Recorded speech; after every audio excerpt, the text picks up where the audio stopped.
Bismillahirrahmanirrahim. Katanya pengarah rahimahullahu ta'ala, wa nafa'ana bihi wa bi'ulumihi fid daraini amin. Jadi pagi ni kita nak baca kitab baru, ganti daripada kitab hok kita khatam dah, Hidayatus Salikin. Alhamdulillah boleh ngaji siapa khatam kita.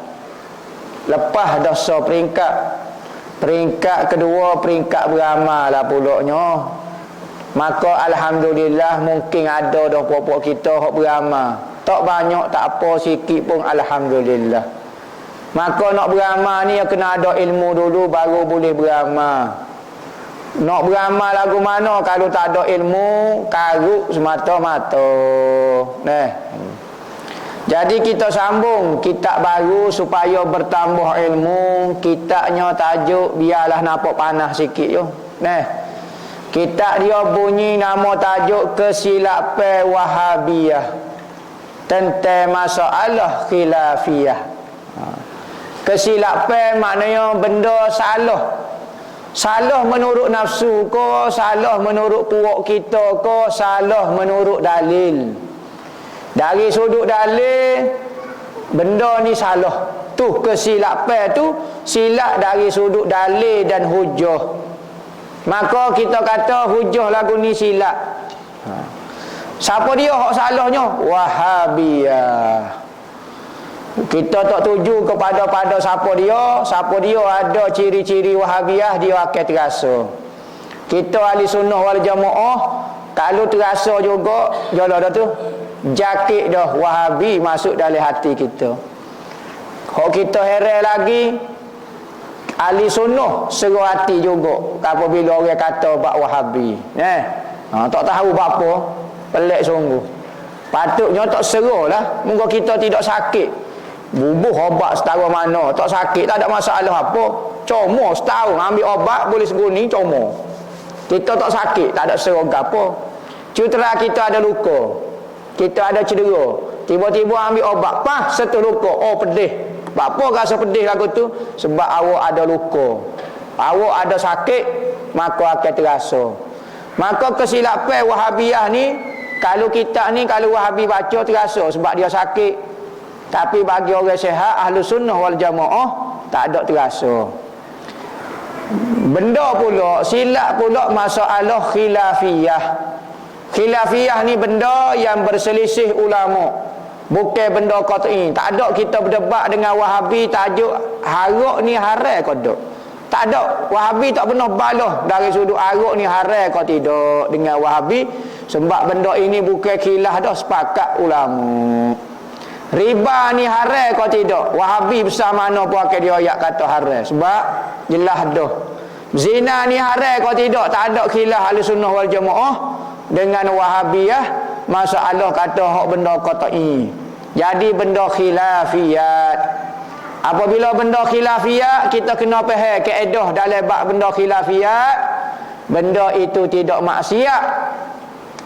Kalau tak, apabila bukan maksiat, benda itu bukan benda tu khilaf, benda tu bukan maksiat, benda tu bukan berdosa. Maka tak boleh kita lari benda khilafiyat kerana kita ihtimal, kita tanggung orang yang beramal dengan apa kita rasa benda tu tak boleh, tanggung atas pendapat ulama yang menyatakan benda tu boleh dilakukan. Maka tak perlu gopoh, tak perlu kalut, tak perlu gapo, sebab benda itu khilaf sahaja.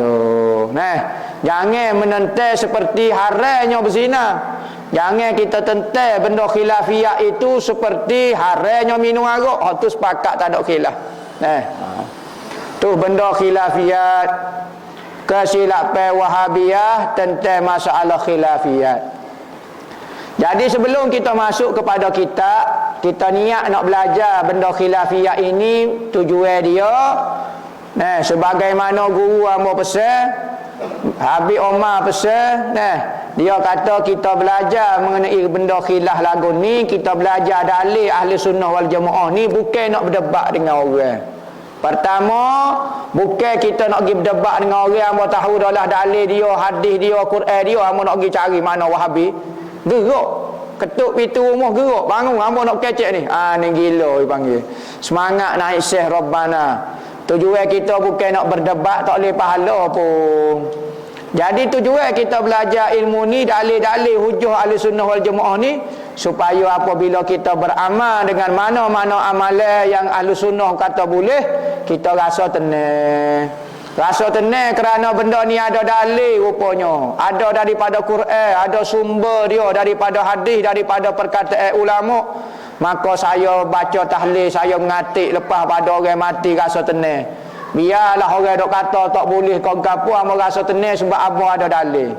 Maka tujuan belajar dalil ni bukan nak berdebat dengan orang, tetapi nak rasa tenang ketika melakukan ibadat. Niat hak tu. Jangan kata jadi kena dalam Wahabi ni. Hamba nak mengaji ni peluru nak tembak dia. Jangan niat lagu tu, tak boleh pahala. Kita belajar ilmu ni bukan nak berdebat, tapi belajar supaya tenang ketika melakukan ibadat. Lagu tu. Kitab ni dikarang oleh Abu Qutaibah Rashidi Abdul Rahman Al-Fatani. Baba Rashidi bin Abdul Rahman Al-Fatani. Tuai ada lagi, tuai hidup lagi. Kalau tak puas hati pergi jumpa dengan tuai dia. Hamba baca kitab dia ni. Sebab apa? Hamba tengok keperluan juga kita Ahlussunnah wal Jamaah ni tahu dalil. Bukan dalil nak berhujah, nak berdebat ke apa. Kita nak buat ibadat ni biar tahu dalil. Sekurang-kurangnya kalau orang mari nak mengesyokkan kita, saya ada dalil dah. Saya buat ni menurut Al-Quran dan hadis juga, bukan ikut orang kampung kok saya tak tahu alif-alif alif jatuh. Sebab kita tengok ada setengah tu masjid-masjid tu imam. Tu imam tua. Lama dah jadi tu imam. Tapi apabila mari tu imam baru, tu imam Wahabi, nyok kecek lagu mana, tu imam tua tu tak boleh nak jawab, pakai ikut dia. Sebenarnya jawapan tu ada, tapi kerana malah belajar, tu imam pun malah belajar, maka kokak akhir sekali ikut dia. Tak zikir, tak wirid, tak ngatik, tak gapo. Padahal mau dok ngatik selama kini, tak tahu salah berkali. Ya. Patut royak hamba tak tahu dalil, hamba tak tahu. Dak pakak salah berkali. Kawan ni wak mari go tu tak boleh nak jawab. Kita orang awal lagi-lagi lah. Tu imam tak boleh nak jawab. Jadi kita belajar dalil supaya tenang hati kita, supaya tetap hati kita ketika melakukan ibadat. Bismillahirrahmanirrahim. Al-muqaddamatu boleh baca belakang. Muqaddimah boleh baca, muqaddamah boleh baca. Muqaddimah makna dia benda hak duduk depan. Kalau muqaddamah benda yang diletak di hadapan. Boleh baca belakang, isi fa'il boleh baca, isi maf'ul pun boleh baca. Innal hamdalillah nahmaduhu wa nasta'inuhu wa nastaghfiruh. Wa na'udzu billahi min syururi anfusina wa sayyiati a'malina. Man yahdillahu fahuwa muhtad wa man yudlil falan tajida lahu waliyyan mursyida. Wa nusalli wa nusallimu ala sayyidina wa maulana wa habibina sayyidil khalqi wa rahmatillahil kubra lil alamin Sayyidina Muhammadin sallallahu alaihi wa ala alihi wa sallama tasliman katsira ila yaumiddin, amma ba'du. Maka ini adalah sebuah risalah yang kecil, katanya babo, yang kami himpunkan di dalamnya, di dalam risalah saat ni akan beberapa masalah furu' khilafiyah. Benda khilaf, benda selisih ulama, benda hak sepakat amo tak isi benda dalam ni, hak benda hak khilaf, benda hak kata boleh, benda hak kata tak boleh. Maka hamba nak sebut benda tu saja. Bapa benda khilafiyah yang jadi kekeliruan terhadap saudara-saudara kami yang awal, Orang awal jadi keliru. Sebab apa? Sebab dulu ulama-ulama dia kata boleh. Tok-tok guru kata boleh, tok-tok imam kata boleh, tok-tok lebah kata boleh. Tiba-tiba ada mari ustaz PhD ni mari kata tak boleh. Keliru saya. Saya nak kata dia tak mengaji, dia mengaji. Saya memang tak mengaji dah. Maka orang awal jadi keliru. Kerana apa? Kerana mari golongan hak ni kata tak boleh dah pula. Nah. Kadang-kadang benda tu sudah dipegang beratus tahun. 1000 tahun dah pegang. Tiba-tiba marilah hok mana PhD mana ko mana ustaz mana ko nah ngajar benda menyalahi hok orang-orang lama. Bukan kata orang lama tak boleh nak ikut juga kalau karut. Bukan hok karut lah. Kalau hok karut tak syarat orang tua, orang muda pun tak boleh nak ikut. Hok ni hok betul punya tak ikut juga. Nah. Tu orang awal bahaya tu. Kalau tak ada lah ustaz-ustaz, orang yang pandai agama sikit, tolong orang awal, bantu pok dia daripada keluar daripada keadaan keliru lagu ni, nyanyi pok dia. Dia nak jawab sendiri muka tak reti. Dia pakai ikut orang ya. Kabar-kabar tak ada seorang habuk menakut pahit belakang, kecek bawah habis. Senyak nak jaga puyuk nasi belakang. Nah, hamba kalau kecek wahabi kena serai demo lah. Nah, kena kata kat orang lah, kena berani lah, duk jaga makhluk lagi, duk jaga diri lagi berbanding jaga hukum hakal Tuhan. Kita ahli agama kena tolong masyarakat. Kita ada kefahaman agama hak benar, hak betul, ahli sunnah molek. Oh ya. Malu gapo lah negeri kita, negeri ahli sunnah wal jamaah ke?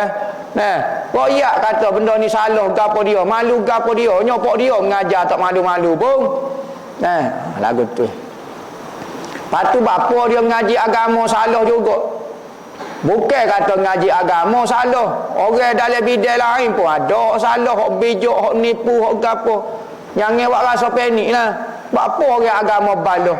Bukan tanya bapa orang agama baloh. Arkitek baloh. Engineer baloh. Jual goreng pisang pun baloh. Jual kedai makan pun baloh. Bukan orang agama saja.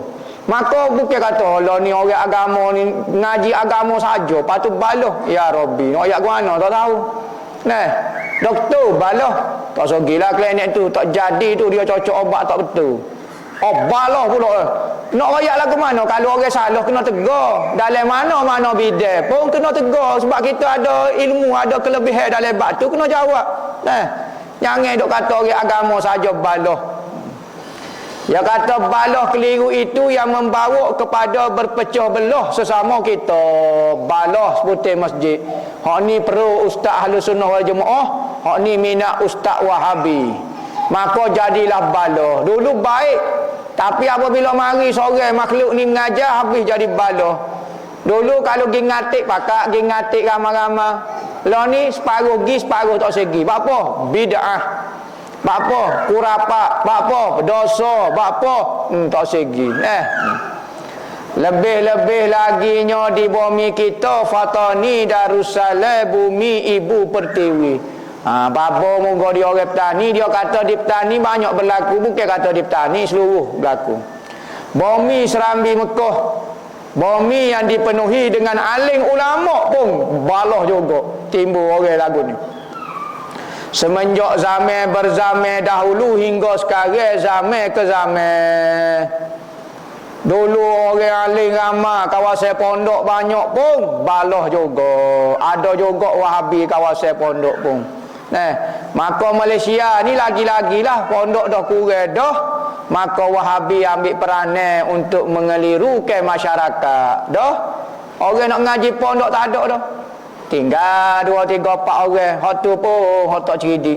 Hak periksa, tak tahu, tak cakap nak ajar dah. Quran pun tak reti, hukum akal kau tak reti. Tak cakap royak. Tiba-tiba wahabi dia pilih hak pintar, hak bijak-bijak masuk ngaji sekolah wahabi.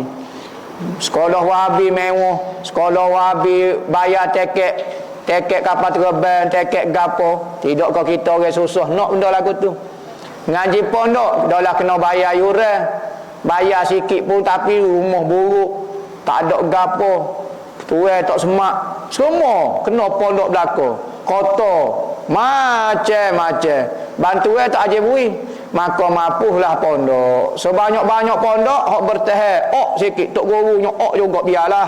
Hok penting agama Tuhan tak pupuh. Nyok juga biarlah tak ada bantuan, biarlah tak ada pekerjaan, biarlah manusia hina, tetapi tugas kita orang mengaji agama jangan putus. Pok-pok inilah hok mengaji agama, hok mengaji pondok inilah akan menyambung generasi ahlu sunnah wal jamaah yang dibawa oleh orang-orang tua dulu. Orang ngaji selain daripada pondok, tak berapa nak haraplah mana. Nah, takut kefahaman dia tu tidak ada sanad, tidak ada talaqi 100%. Nah, maka dalam risalah ini kami akan membuka dan menerangkan kesilapan Wahabiyah tentang masalah khilafiyah yang banyak berlaku di tempat kita. Bahkan di seluruh negara-negara yang lain pun sama dengan negara kita juga, balah supaya tolong. Negara Arab, negara Amerika, Inggeris, UK, Wahabi dia dengan Ahlussunnah wal Jamaah dia balah supaya tolong. Nah, serta kami mendatangkan dalil-dalil dan hujah-hujah dan pendapat-pendapat para ulama muktabarin. Ulama-ulama yang muktabar. Apa maksud muktabar? Ulama-ulama yang boleh dipegang. Ada ulama tak boleh nak pegang. Sebab apa? Menipu jadi ulama. Tak ada ilmu kaya nak jadi ulama. Duduk sebarisan dengan ulama, dia tu nahu salah baca, wa buta tak reti, ngajar tauhid jadi kafir orang, ngajar fiqh batal habis semaya orang. Tiba-tiba nak jadi ulama, duduk dengan ulama, berpakaian dengan pakaian ulama, gaya ulama, nipu Tuhan tentu dah, nipu manusia pula. Nah, gaya gerung kita tengok. Tok kenali mari kalau jumpa siung tangan. Tahu jahil murakkabun mufidun bil wadi. Tak tahu apa. Maka kita ambil pendapat ulama alim-alim sungguh. Hak dunia mengiktiraf dia ulama. Kalau PhD mungkin universiti tu yang iktiraf. Orang lain tak iktiraf ilmu dia. Tetapi ulama ni sama ada ulama ada PhD tak ada masalah. Nah, ulama ada 14 PhD ke hak penting dia ulama muktabar. Ulama orang kata dia ulama belaka. Ni kita duk percaya ke ustaz tu. Ustaz tu orang kampung kata jahil, hamba tak percaya lagi. Ngaji gapo lagu tu celuk kelik ngajar. Ustaz tahu hamba tak apa nak percaya. Orang kampung dia tak percaya. Tiba-tiba nak ambil pendapat dia muktabar. Kena ambil pendapat ulama-ulama hak muktabar dia kata. Dengan secara ringkasnya kami namakan risalah yang kecil ini dengan kesilapan Wahabiyah tentang masalah khilafiyah. Kita yak dah ngaji ni tujuan kita ngaji bukan nak surai Wahabi, bukan nak pergi balah, nak pergi gapo, nak pergi cekok, nak pergi balah kedai kopi kau nak pergi tujuannya supaya dalam ibadat kita, amalan kita rasa tenang. Saya dah jumpa dah dalil dia. Lepas tu pok dia dah minta dalil apa cerah tu? Ni hari ni kita nak wi dalil lah. Nak wi dalil. Tujuan dia bukan nak berdebat dengan dia. Tujuan dia kita nak jaga orang supaya rasa tenang, supaya tak ada terpengaruh dengan pokok dia. Kerana apa? Kerana kalau bab beri dalil ni kita tengok ulama kita dah wi dah dalil. Ustaz-ustaz kita ahli sunnah wal jamaah wi dah dalil tapi tak berubah juga pendapat dia tak keras lagu tu. Dia bukan nak dalil sebenarnya, dia nak hidayat. Wahabi ni perlu ke hidayah daripada Allah, petunjuk daripada Tuhan, bukan perlu dalil. Kalau dalil kita rasa banyak dah beratus orang duk wi dalil tapi dia tetap keras dengan pendirian dia. Bukan nak dalil dah tu. Bukan perlu kepada dalil, perlu kepada hidayah.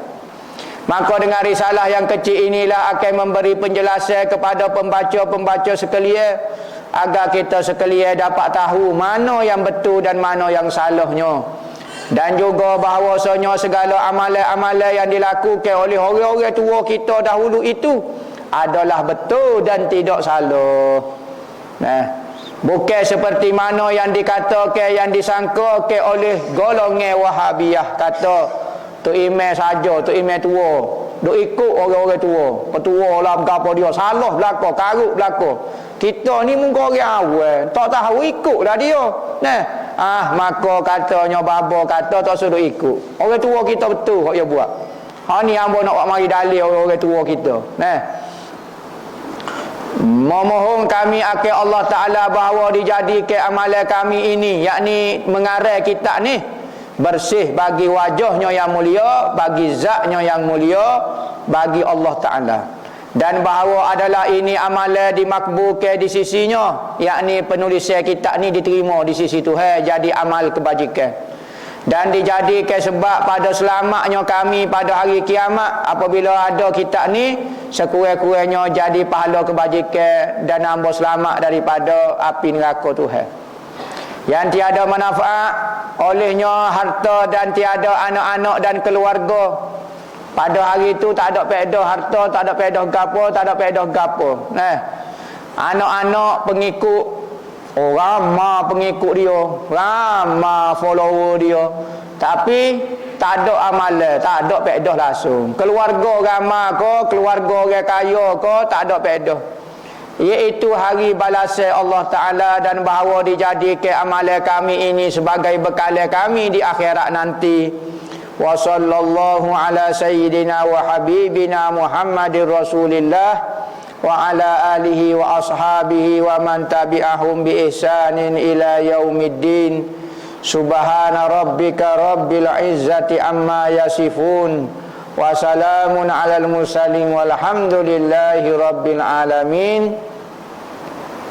Telah menulis akil Al-Faqih ilallah Abu Qutaibah Rashidi Abdul Rahman Al-Fatani malam Jumaat 24 Jamadil Akhir 1440 bersamaan dengan 1 hari bulan 3 2019. Kitab ni baru 2019. Ta'rif bid'ah dan bahagia-bahagia dia.